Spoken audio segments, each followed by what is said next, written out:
Hey ambitious professionals, it's Linda Rayner of lindarainer.com, guiding you to a career and life you'll truly enjoy.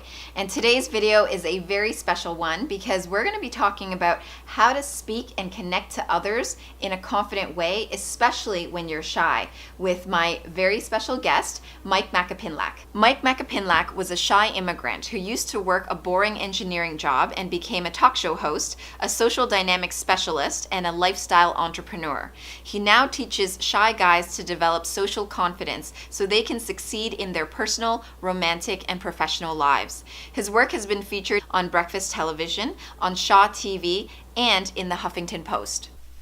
Well, Myke, thank you so much for joining me here on my channel. Welcome. I'm so glad to be here. Thanks for having me. Absolutely. So a lot of people here on my channel may not know who you are and what you do. So if you can just tell us a little bit about yourself, your story. Sure. My name is Myke Macapinlac, and I founded Social Confidence Mastery. And our mission is to help shy guys improve their social confidence so they can succeed in their personal, romantic, and professional lives. So basically, the company started out of my own personal interest to solve my struggle. So the whole thing started, back when I was 16. My family and I immigrated from the Philippines to Canada, and the first few years of being an immigrant in a new country was a huge struggle, due to a number of things. Back then, I didn't speak English, so I found it really hard to communicate with people.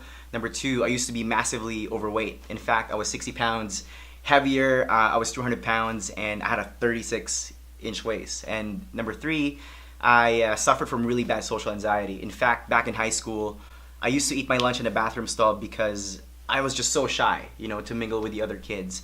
And I spent a lot of lonely nights at home, playing video games, watching TV. I was working a low-paying job. My first job was at Subway, worked at McDonald's. And I was just like, there's got to be more to life than this. So I started noticing that, other people are my age, back then too, they were cool, they were charismatic, they had friends, they had pretty girls, and when you're young and you're single, that's a huge pain point for you, right? Like, you want to be invited to parties, you want to be able to hang out with cool people and attract women and stuff. So that's kind of what sparked my interest to learn more about social dynamics. I read every book that I can get on how to be social, how to be confident, how to be charismatic. And I had a career as an engineer that I pursued for about 6 years. And I quit that 6 years ago, actually, and that's when I started my business full-time, and I've been running it since then. So I've worked with hundreds of men, transformed their lives. I've been to 5 weddings so far, which is amazing. Yeah, it's been a really fun journey. So that's amazing. So you help shy guys with their social abilities in terms of being able to connect with others, women in particular. So it's interesting because even though the people on my channel here, they're not necessarily looking for a relationship. I mean, you may be, but at the same time, the focus has always been on careers. Totally. And really building relationships at work so that you can get yourself promoted, so that you can have advancement opportunities, you can get the career that you actually want to do. So what do you find are similarities between just amongst people in general who tend to be shy, who tend to have issues with communicating? What are the things that you tend to notice? Sure. So if you think about it, you go to school and you're educated, right? A lot of my clients are professionals as well. A lot of them are, they work in the STEM industry, so science, technology, engineering, math. So I work with a lot of guys who are computer programmers, engineers, developers, because if you think of their typical day, they sit in front of a computer and the only interaction they have, for the most part, right, would be some sort of a, technically work-related question with their coworkers. And, when they went to school, they learned the technical know-how to function properly in their career, but they were never taught how to think differently, right? Improve their self-image. They never knew how to, tell a good story. They never knew how to give a great first impression. They never knew how to dress well that's authentic to their personality. They never knew how to make friends. All these things, right? So a lot of them, their issues stems from a knowledge gap. They just don't know how. So for example, let's say I bought you a car and it's a manual transmission, and up to this point you've only driven automatic. You're gonna sit in the car frustrated because you're like, oh my god, like I don't know how to drive this thing, and now you're starting to like get mad at yourself. I'm like, how come I don't know how to drive this thing, whatever. And that's exactly what's happening with these guys from a social perspective.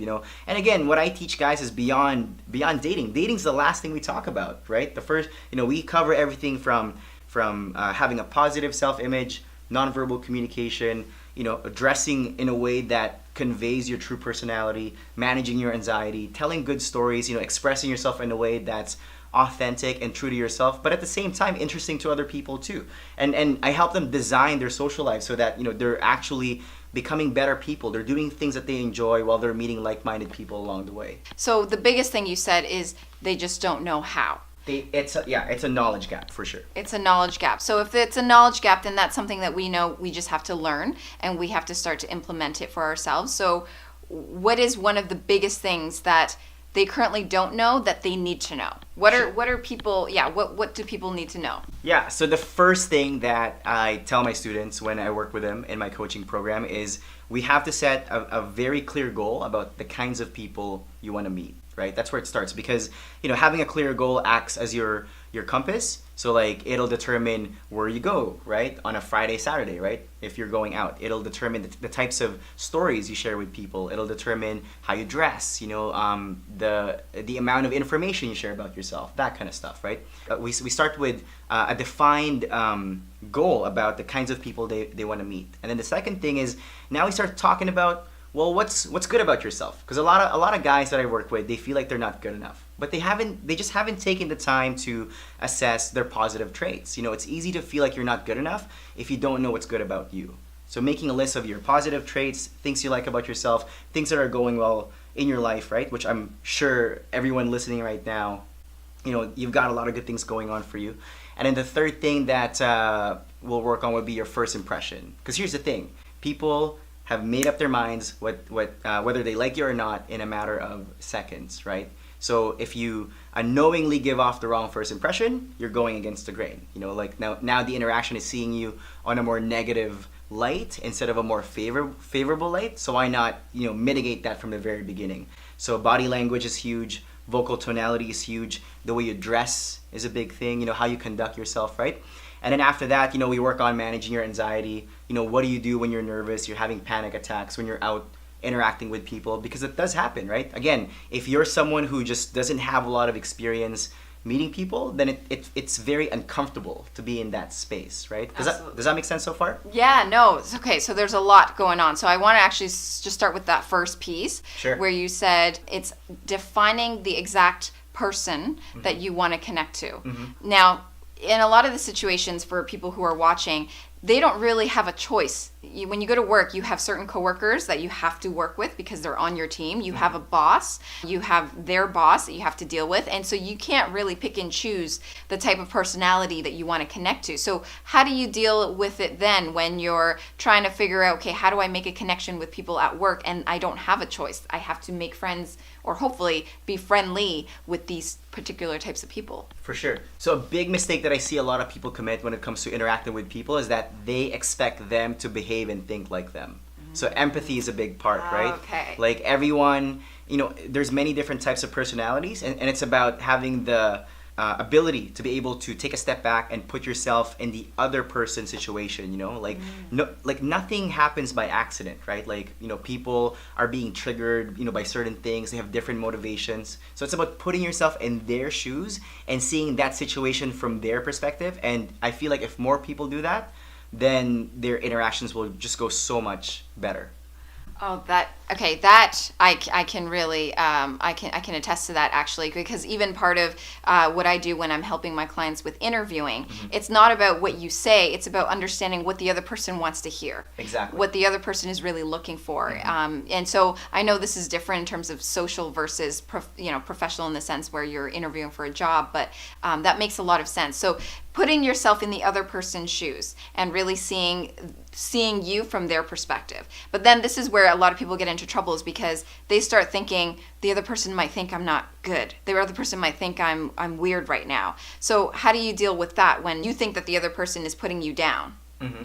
And then how do you respond? Because I find a lot of people freeze up because they start to have these negative thoughts. Sure. So this goes back to what I kind of said earlier, right? Making sure that you've got a way to be able to, like know yourself and have a strong self-image. And it's a daily practice of, just like even today, I've been teaching this for a long time. I still write down things that I like about myself, because if I know for a fact that, these things are true, then, I get negative feedback too. I'm not perfect, right? But I don't take it personally, because I know that whatever they're telling me is a projection of how they see themselves. It's not a projection of me as a person, right? Maybe something's going on in their life right now that I just don't understand, or I don't know. Like maybe something bad happened to them throughout that day, and it just so happened that I caught the tail end of that, that fuse, and I got the heavy end of what they're going through. So oh, okay. I love that, because it makes you feel as though at the end of the day, it's not always about you. And I think a lot of people think it has something to do with me. I'm the reason why people don't like me, or why I'm not connecting. It's not necessarily you all the time. But at the same time, there's a part of it where you have to put in that effort. So then you said the second step, which was to write down a list of traits of things that you like about yourself. Of course, yeah, that's so important. Absolutely. Yeah. So, in this case, a lot of people will feel a little bit fake when they're putting these things down. What kinds of things would you say are the most helpful to remind yourself? Like, how can you start, for someone who's been in a bit of a negative mindset, thinking that they're just naturally not good at connecting with others, what are things that they need to start digging deeper to find within?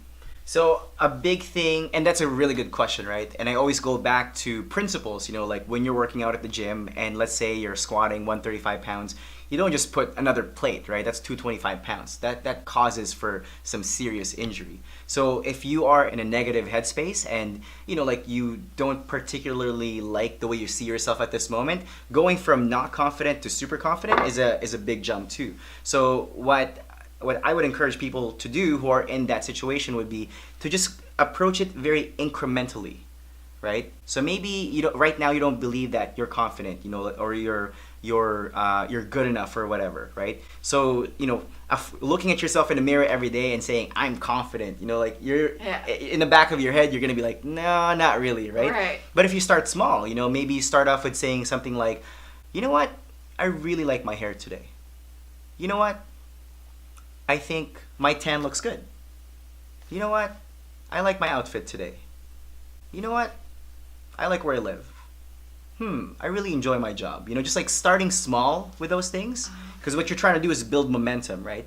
You're trying to overcome, your mental inertia. So going from like, low confident to super confident, it's increments, right? It takes a series of steps to be able to get there. So imagine a volume knob instead of a light switch. Like you're going from like 1, 2, 3, 4, 5, 6, 7, 8, 9, 10. It's not like, dark and then light, right? Absolutely. Okay, I love that because it's true. Building momentum, starting small, and part of what you're saying, things like, oh, I like my outfit, or I like how I look today. Those are small, but it's almost in a way, I almost feel like it's the same concept to being grateful for sure. the things that you do have, and it starts to shift your focus away from the things that you don't like or that you've been telling yourself that have been negative. So I love that. So I kind of want to fast forward, because another thing that I know a lot of people seem to struggle with is being able to have effortless conversations. And I know you wrote a book with that title, How to Have Effortless Conversations. And I think that is something that is, Sure. I think a lot of people would be attracted to understanding how do we have effortless conversations, especially when we're networking, we're trying to meet with people who we don't necessarily, we just already can tell that we're not going to connect with them. And I'll be honest, I'm that type of person. I'm not someone who necessarily connects with everyone, but I have my own techniques on how I can, bond with an individual, even if they may not be my best friend. Sure. So what are some tips you have when it comes to developing that sense of being able to have an effortless conversation with just anyone? Yeah. So that's a really good question. So I always, go back to, like back in college, have you ever written an exam that you didn't study for? No.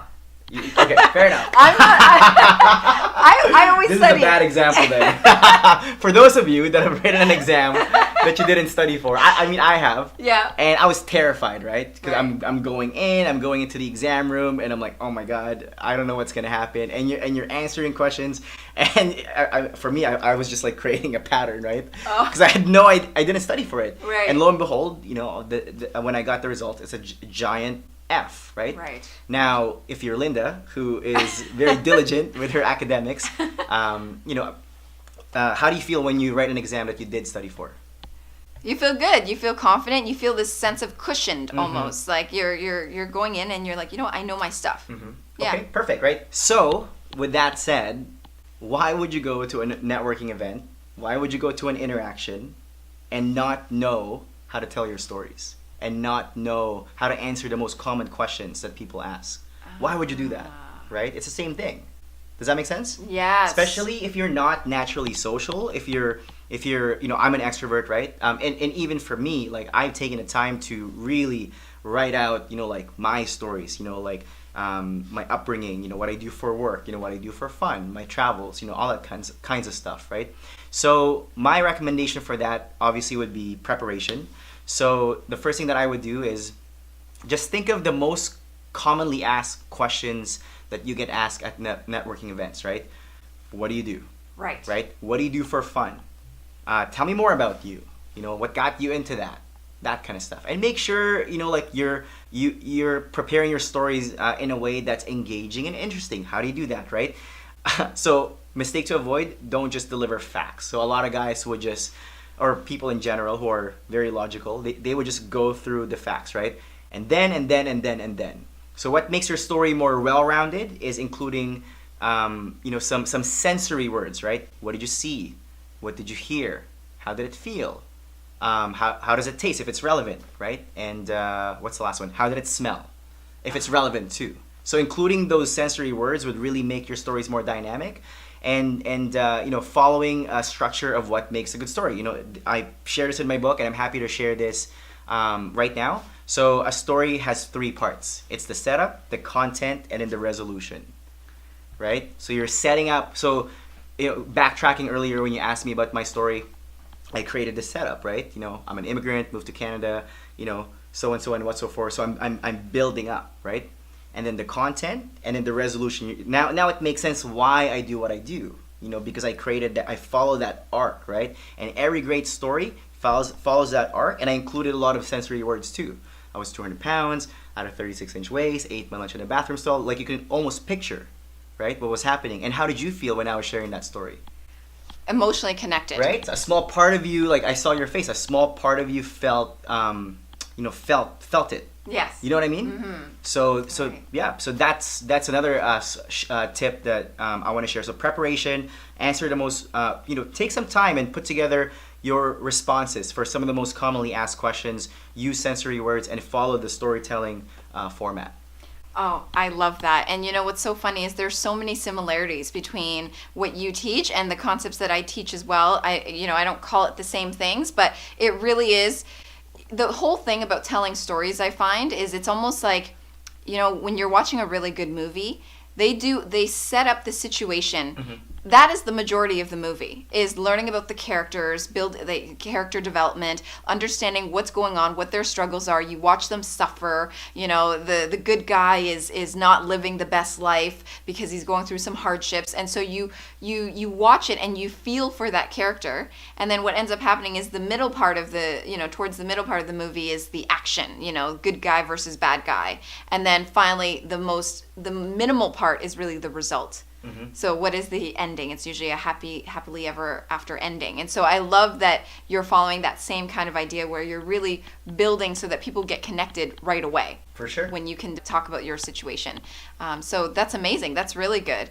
Okay, so if we were to talk about, people building answers and preparing their answers, that's fine. But another thing I want to say was, in order for it to be a two-way conversation, mm-hmm. would you agree that at the end of your story, you would then kind of ask something about that person that's kind of related to what you just described, or what about you, or how, and do you notice that too, or do you agree? Would you say that that's something to do? Yeah, so a mistake that most people commit is that they ask way too many questions up front, And mind you, like asking questions isn't necessarily a bad thing. Like you need to ask questions to be able to gather some sort of information from the other person, right? Because what you're trying to do is build commonality with people. You know, I'm sure whoever your best friend is or someone that you really get along with, it's because you have a lot of shared interests, right? And people are not going to know that you have shared interests if you don't ask questions and share that part of you that's similar to them, right? Like you're looking for a response like, oh, I like that too, or like, oh, I've been there before too, or like, oh, I enjoy the same thing as you. Like basically what you're trying to say is we are the same, right? So when you ask questions, you know, make sure that you know exactly where to lead that conversation. You know, so if you ask someone, what do they do for fun? You know, make sure you've got your story about what you do for fun, and try to see how that relates to what they do for fun. Like you're looking for commonality, right? Remember, a conversation only ends when one person says something that the other person can't respond to. That makes so much sense now. That makes a lot of sense. Okay, so that's really good. And actually that's very similar to in interviews when they're asking you a question about, okay, what do you do for your job? What are your current responsibilities? You want to make sure that the answers that you give are in line with the job that you're actually interviewing for. If you start talking about something that doesn't make any sense to them, or they're not understanding why you're mentioning it, that's where the interview ends as well. So it's crazy how these concepts apply in all situations. Mm-hmm. What else would you say? I mean, are you finding, Myke, with professionals? Because I know that you said a lot of your clients are professionals. They're engineers, they're programmers, and they do good work. Mm-hmm. Just like a lot of the corporate people that I deal with, corporate professionals, they do very good work.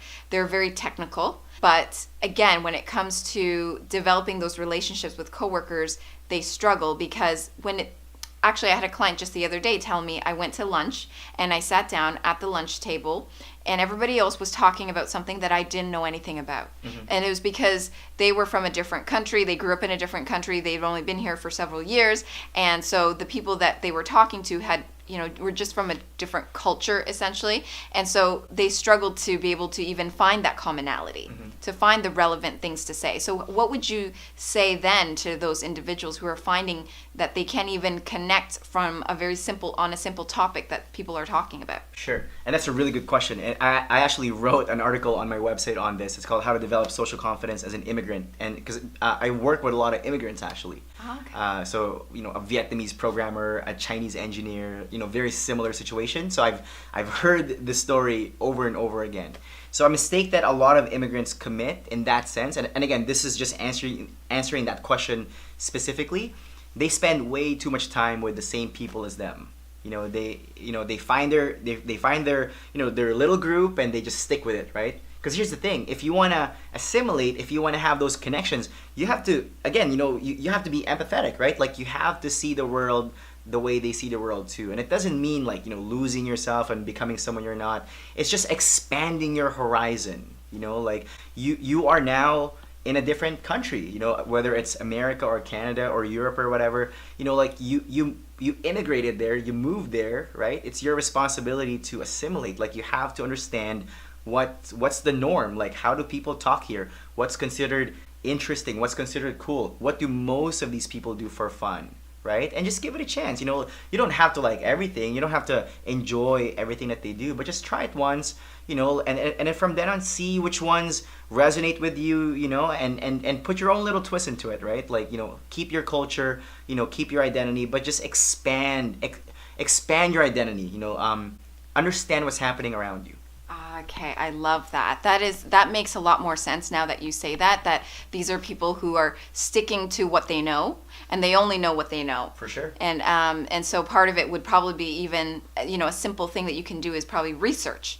Just go online, understand what people are talking about, figure it out. Like, what's the most recent pop culture things that people are discussing, and you're saying just immerse yourself in it. Even if you may not like it, just open your eyes to that. Yeah, for sure. I think you've done a really great job here of giving us a lot of what people need to know to even just get started. Absolutely. Would you say, like, how long do you feel that, as soon as you start implementing this and you start doing it on a regular basis and being more self-aware and, just implementing it on a regular basis, I mean, when do people find that they start to see results? Like, what's the time frame, or is there a time frame?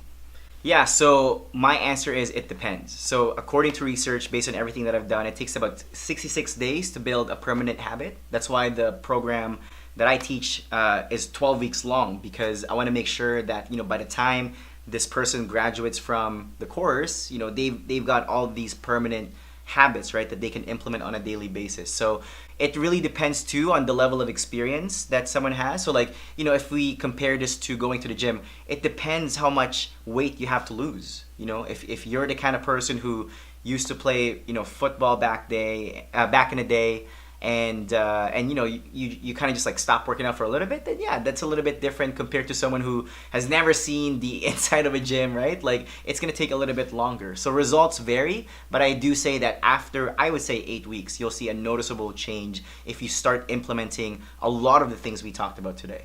Okay, excellent. And I mean, just in terms of tools, like sometimes people think, okay, I need to be prepared, but there's so much that I can do. What would you say? Would you say like maybe having a journal and just keeping track of little things that you've started to do that day, and then noticing the results? Would you say that something as simple as that, just implementing your strategies through recording them, writing them down? Sure. So you're basically asking for like a one-page cheat sheet, right? Like what to do. Like, yeah. Okay. Right, yeah. I'm happy to do that. So the first thing that I would do would be, again, get clear on the kind of people you want to meet. That's number one.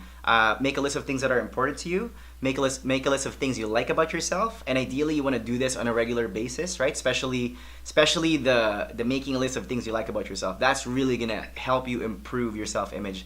The other thing too would be to get a feel for how you want to come across when you interact with people, because here's the thing: you can have the best conversation skills in the world, but if you're giving off the wrong first impression, it wouldn't make a difference, right? So just get a feel first for how you want to come across, what do you want people to think of you initially, and dress accordingly, right? And then work on the conversation skills. Make a list of the most common things that you normally get asked, like what do you do for work? That's a big thing. Make sure you've got an interesting story on how you came about to be doing what you do, following the storytelling format, injecting some sensory words into it, and practice, right? Again, going back to the gym analogy, and by the way, I love using the gym reference because a 35-pound is always going to be a 35-pound, right? Like, there's so much principles you can learn from the gym, I find. So I always use that analogy. So yeah, just like improving incrementally. If you've been struggling socially for 5, 10, 15, 20 years, right? Don't expect that you're going to be a social superstar just like that, right? Yeah. It's not going to take you 5, 10, 15, 20 years, but you can't expect this change to be overnight. Allow yourself to make mistakes. Be kind to yourself. Give yourself some grace period to learn things. So start small, right? Maybe the next day when you order coffee, you go beyond, I'll have a venti, whatever you get at Starbucks, to, hey, how's your day so far? Maybe when you're paying for groceries, compliment, hey, that's a really nice shirt that you have, right? Where'd you get it from? Starting small, right? So you start to see that, oh, it's not so bad. I love that. That's okay. So that there's a lot of tactical steps that people can start to take to make the change. And yeah, I agree. I think with the gym, I think everyone can relate to it, even if they haven't themselves ever exercised, but they can understand the concept of trying to lose weight or trying to look a certain way and then having to work for it and knowing that takes time in itself. So it's the same concept here with building your own confidence and your social skills. One more thing that I also really wanted to touch upon that I forgot to ask you was building a really good first impression. A lot of people that watch my channel are people who they want to have that good first impression because of whatever it is. They're looking for a job or they're just starting a new job, and they want to make sure that the people around them see them as a certain way. For sure. So that they can get those promotion opportunities later down in the future. And so we call it building a brand, building a personal brand for yourself. And you can add all those fancy words, but at the end of the day, what would you say, really building a strong, good impression, first impression is all about? So I wrote an entire book on this. It's on my website. But to answer your question, you want to think of your clothes, you want to think of, your body language and the way you present yourself. Like, you want to think of it as a marketing tool, right? Because if you think about it, marketing is about sending the right message to the right person at the right time, right? So how you behave, how you talk, how you stand, how you move, right? Your clothes, they all tell a story, right? And what I love about talking about this topic is because there's not many things that are like quick instant fixes, right? And style and first impression, that's basically it. You get a good haircut, you wear clothes that fit you, you wear the right colors, boom, you're instantly more attractive. So to answer your question, again, figure out what kinds of messages you want to send off. Like if you ask a question that I ask a lot of my students would be, if someone were to see you and they never have an opportunity to talk to you, what are 5 things that you want them to say? So most people would say, I want them to think I'm interesting, I'm confident, I'm approachable, that kind of stuff. I'm like, all right, so who's already sending those messages? So I get them to go to Pinterest or Instagram. They create this mood board, right? They start, okay. Yeah, it's called modeling. Not walking down the ramp modeling, but like figuring out what's already working, what's already out there, what's like, because someone's already sending that message. Your job is to identify who that is and study them, right? I'm like, okay, well, what do they seem to wear? What kind of shirts or pants or shoes or bags or accessories? What kinds of haircuts do they have? Jackets, that kind of stuff. And then from then on, you want to look at your current wardrobe. I'm like, okay, well, does this send the message that I want to send? And now you've got your current state, your desired state, and you just make a list. So I'm like, okay, well, I'm missing these items. Then you can go to the mall or online or whatever strategically, because you're looking for very specific clothing items. So you can bridge that gap of the message you're sending now, whatever that is, to the message that you want to send. I love that. What's so funny, the fact that you're bringing up clothing, is I've been getting a lot of comments or questions from my viewers asking me, can you do a video on how to dress for interviews? And I want to learn how to dress like you. I love your style. And I almost feel like, I don't know if I need to do a video on that, because you yourself know what kind of look you're going after. Mm-hmm. If I was just to say, okay, these are the exact types of outfits, that's my style. And of course, I'm happy to share my style, but I feel like everybody has their own personality that they want to project, or they want other people to be able to see. So if that's the case, then something as easy as Pinterest, going on Pinterest and identifying the exact style. I mean, I do it currently with furniture. I love interior design, so it's super easy. It's a super easy thing to do, and it's fun. Yeah. And then being able to buy clothing that matches to that style, and then there you go. That's really all it is. I love that. This has been an awesome interview. Thank you so much, Myke, for being here and for sharing your tips and your advice and strategies with us. I think everybody's gonna get a lot of value out of this. Is there, in terms of anything else, is there anything else that you wanted to specifically mention, and also how people can contact you? Yeah, so I'm gonna end this conversation with, just by saying that you don't attract what you want. You attract who you are. So just be aware of that, right? If you're not getting the responses that you want from other people, it starts with you. Because how you treat yourself, the relationship that you have with yourself, dictates the relationship you're gonna have with other people. So make yourself a priority. Treat yourself like the best person that because you are, right? Like it all starts with you. So I'm gonna that's my parting tip. If you want to find out more about me, go to my website, socialconfidencemastery.com. There's a free cheat sheet there that'll help you approach and talk to anybody, no matter how shy you are. Just go there, socialconfidencemastery.com. You'll get the download right away. And if you want to check out my books, it's on the website too. And it's on Amazon. So Linda, thank you so much for having me here. It's an absolute pleasure.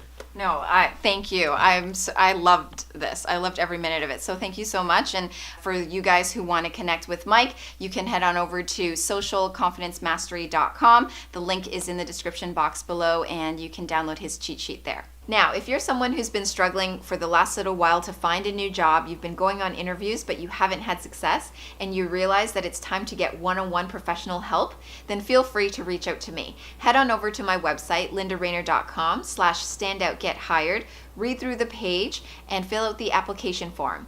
If I think that we're a match, then either myself or a team member of mine will reach out to you directly. Now, if you like this video, then please give it a thumbs up, subscribe, share it with your friends. Thank you so much for watching, and I will catch you next time.